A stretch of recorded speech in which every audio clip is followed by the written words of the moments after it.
our music professor was A.W. Binder, who's apparently well known in the world of musicology. And he taught us different holiday songs. Sometimes they were parody songs. He wrote something for Purim to one of the Gilbert and Sullivan tunes that I still sometimes remember. I was pretty young. He chose to sing us Oyfn Pripetshik. And he was quite commanding, and he could get a whole room full of kids to shut up and, you know, sit down. And he sang this song, all the verses, and he sang with tears streaming down his face. And I had never seen a man cry. I don't think I'd ever seen a man cry.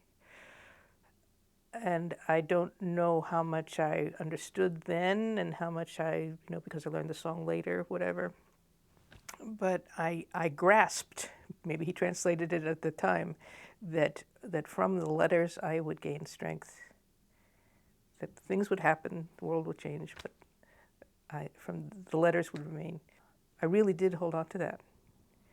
I've had the alphabet up on the wall for the last 18 years.